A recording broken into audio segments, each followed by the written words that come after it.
It's Friday, March 26th. I'm Lucy Steiner. And I'm Sam Cedar. Which of these stories will you be talking about today?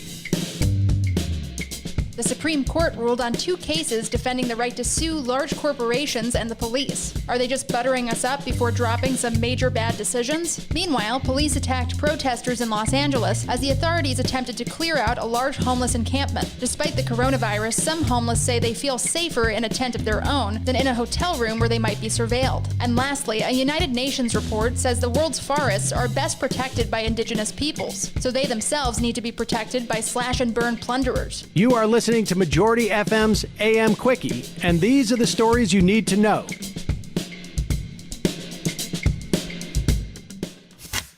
In 2 decisions yesterday, the Supreme Court made it easier for people to sue large companies and to hold police accountable for excessive use of force, NBC News reports. In a unanimous ruling, the court said Ford Motor Company could be sued for allegedly defective vehicles involved in accidents in Montana and Michigan. One case was brought by family members of a Montana woman who died in the crash of a 1996 Explorer that her family members said had a design flaw. The second lawsuit was filed by a man claiming he was injured in the crash of a defective Crown Victoria in Minnesota. Ford said it could be sued only in states where the vehicles were actually designed, manufactured, or sold. But the court ruled that because Ford markets, sells, and services its products nationwide, state courts can consider product liability lawsuits. In the second case, NBC reports, the court ruled 5-3 that police can be sued for using excessive force, even when it fails to stop someone from fleeing. The case involved a New Mexico woman, Roxanne Torres, who drove away from a parking lot when police approached her to question her. Thinking they might be carjackers, not police officers, she sped away. They fired 13 shots, hitting her twice in the back. She sued, claiming they used excessive force, making the shooting unconstitutional under the 4th Amendment's protection against unreasonable seizures. The police said it wasn't a seizure, since she wasn't stopped by their gunfire. But yesterday's opinion said it was a seizure nonetheless. Jeffrey Bellin, a professor at William & Mary Law School, said the decision will make it easier to sue for excessive force at a time when the country is increasingly concerned with police violence. Know your rights, folks. Los Angeles officials said they intend to close a homeless encampment at Echo Park yesterday after a night of protests as workers erected fencing and authorities ordered residents of the camp to clear out, the LA Times reports. More than 200 protesters gathered at the park Wednesday night and Thursday morning in a tense standoff with police over the future of the encampment, which has become a flashpoint in the city's homelessness crisis. The camp has drawn the ire of neighbors, and the city has agreed to move those living in the park to hotels. But some residents say they prefer to stay in the park and argue they have the right to do so. Los Angeles Police Chief Michael Moore said Wednesday night that homeless residents inside the park would be allowed to remain overnight, but that no one else could enter, and the encampment's residents must leave within 24 hours, according to the Times. There was a huge police presence Wednesday night. As skirmishes erupted, police were seen shoving some protesters. Park rangers, flanked by LAPD officers, began taping notices of closure on trees and light poles on the east side of the park, where homeless people have been camping throughout the COVID-19 pandemic. Westside City Councilman Mike Bonin issued a statement yesterday criticizing the use of police to clear the park, the Times reports. Yesterday morning, a small number of people woke up inside the fenced park, worrying about what was to come. Valerie Zeller likened it to a hostage situation. The homeless resident of the park said she was reluctant to go to a hotel, saying she had heard that residents would be searched and subjected to curfews. Protests continued yesterday. Exactly what problems have the police solved here?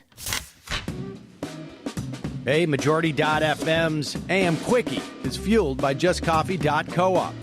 Just Coffee is a worker-owned coffee roaster based in Madison, Wisconsin that has sponsored the Majority Report for nearly a decade. Check out their collection of fair trade roasts, including our own Majority Report blend, and regardless of what you order, receive 10% off of your order when you use the code MAJORITY at checkout. All shipping, of course, is free. That's coupon code MAJORITY at justcoffee.coop.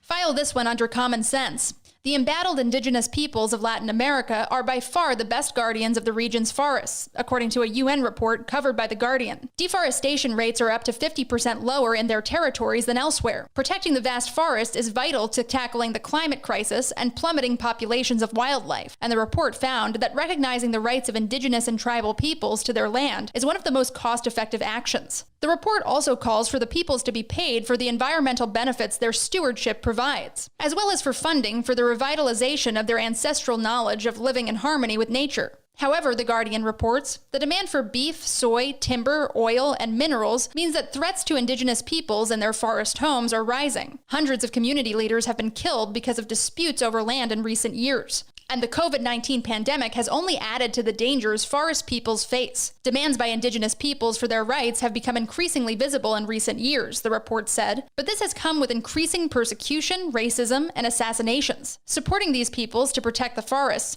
is particularly crucial now, with scientists warning that the Amazon is nearing a tipping point where it switches from rainforest to savanna. This risks the release of billions of tons of carbon into the atmosphere. The report was produced by the UN Food and Agriculture Association and the Fund for the Development of Indigenous Peoples of Latin America and the Caribbean, The Guardian reports. It was based on a review of more than 300 studies. The rigor is admirable, but the conclusions are obvious. People who depend on the land aren't likely to destroy it for profit. And now, for some quicker quickies. Quicker quickie. President Joe Biden answered reporters' questions for a little over an hour yesterday at his first formal news conference, The Washington Post reports. He said he plans to seek re-election in 2024 with Vice President Harris as his running mate. He also indicated he was open to revamping the filibuster to get his policy priorities, including voting rights, passed. And he said he does not picture U.S. forces in Afghanistan next year. A salvage company working on the operation warned yesterday that releasing the container vessel blocking traffic in the Suez Canal in Egypt could take days or even weeks. Dozens of ships laden with oil and goods destined for ports around the world are stranded in the canal. The stuck ship, the Ever Given, has been wedged in the canal since running aground on Tuesday.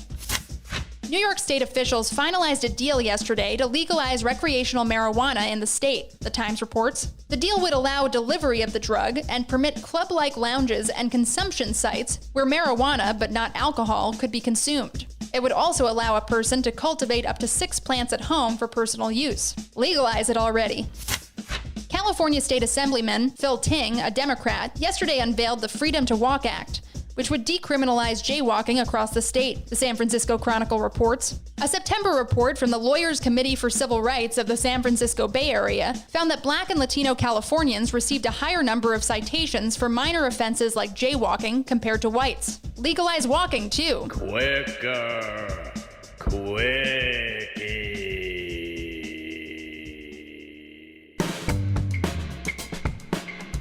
That's all for the AM Quickie today. Join us this afternoon on The Majority Report.